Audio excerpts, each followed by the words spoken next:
അസ്സലാമു അലൈക്കും. പ്രിയപ്പെട്ടവരെ, നമ്മുടെ കലയും സാഹിത്യവും സംസ്കാരവും ചർച്ച ചെയ്യുന്നതിനോടൊപ്പം നമ്മുടെ വൈവിധ്യങ്ങളെ ആഘോഷിക്കുക കൂടി ചെയ്യുക എന്നുള്ളതാണ് ഈ ഒരു പരിപാടിയുടെ ഉദ്ദേശം.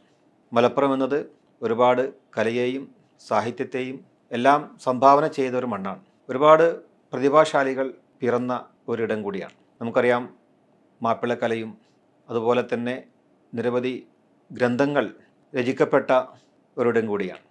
ചരിത്രത്തിൻ്റെ ഇടനാഴിയിലൂടെ സഞ്ചരിച്ച് നോക്കുമ്പോൾ നിരവധി പ്രഗത്ഭരായിട്ടുള്ള വ്യക്തിത്വങ്ങൾ, അവരൊക്കെ വിവിധ മേഖലകളിൽ ഇവിടെ ഇടപെട്ടിട്ടുണ്ട്. സാംസ്കാരിക മേഖലകളിലുണ്ട്, രാഷ്ട്രീയ മേഖലയിലുണ്ട്, നവോത്ഥാന പ്രവർത്തനങ്ങളിൽ ഏർപ്പെട്ടവരുണ്ട്. അതുപോലെ ഈ നാടിൻ്റെ മതസൗഹാർദ്ദം കാത്തു സൂക്ഷിക്കാൻ അവർ ഒരുമിച്ച് നിന്ന ചരിത്രങ്ങൾ നമുക്കറിയാം. ഇതൊക്കെ നമ്മൾ ആഘോഷിക്കേണ്ട ഒരു കാലമാണിത്. നമുക്കിടയിൽ വിദ്വേഷവും വർഗീയതയൊക്കെ വളർന്നു വരുന്ന ഈ സാഹചര്യത്തിൽ നമുക്ക് ഇത്തരത്തിലുള്ള ചർച്ചകൾ കൂടി ഒരു പ്രതിരോധമാണ് എന്നുള്ളത് നാം മനസ്സിലാക്കേണ്ടതുണ്ട്. മലപ്പുറത്തിൻ്റെ ഇഴകിച്ചേരലുകൾ, നമ്മുടെ ഐക്യം, നമ്മുടെ സൗഹാർദ്ദം, അത് ഈ ചരിത്രത്തിലൂടെ കണ്ണടിച്ച് നോക്കുമ്പോൾ നമുക്കൊക്കെ അഭിമാനകരമായ നേട്ടങ്ങൾ കൈവരിക്കാൻ നമുക്ക് സാധിച്ചിട്ടുണ്ട്. അതൊക്കെ ചർച്ച ചെയ്യുകയും അത് പുതിയ തലമുറക്ക് നുകർന്നു കൊടുക്കുവാനും സാധിക്കുക എന്നുള്ളത് ഈ കാലഘട്ടത്തിൽ നാം ചെയ്യുന്ന ഏറ്റവും വലിയ ഒരു നന്മയാണ്.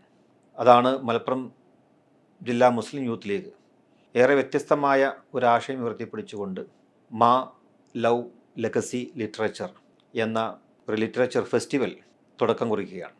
ജനുവരി 31, ഫെബ്രുവരി 1, 2 തീയതികളിൽ മലപ്പുറത്ത് വെച്ച് നടക്കുന്ന ഈ ചടങ്ങിൽ പ്രതിഭകളായിട്ടുള്ള 200ഓളം പേരുകൾ, വിവിധ മേഖലയിലെ വ്യക്തിപ്രഭാവങ്ങളായിട്ടുള്ള ആളുകൾ, സാഹിത്യ മേഖലയിലും കലാ മേഖലയിലും സാംസ്കാരിക രാഷ്ട്രീയ മേഖലകളിൽ വൈവിധ്യം നിറഞ്ഞ മേഖലയിൽ നിന്നൊക്കെയുള്ള ഒരുപാട് വ്യക്തിത്വങ്ങൾ പങ്കെടുക്കുന്നുണ്ട്. ഈ ചടങ്ങിലേക്ക് നിങ്ങളെല്ലാവരെയും ചെയർമാൻ എന്ന നിലക്ക് ഞാൻ സ്വാഗതം ചെയ്യുകയാണ്. എല്ലാവരും അവിടെ ഉണ്ടാവണമെന്ന് അഭ്യർത്ഥിക്കുന്നു. അസ്സലാമു അലൈക്കും.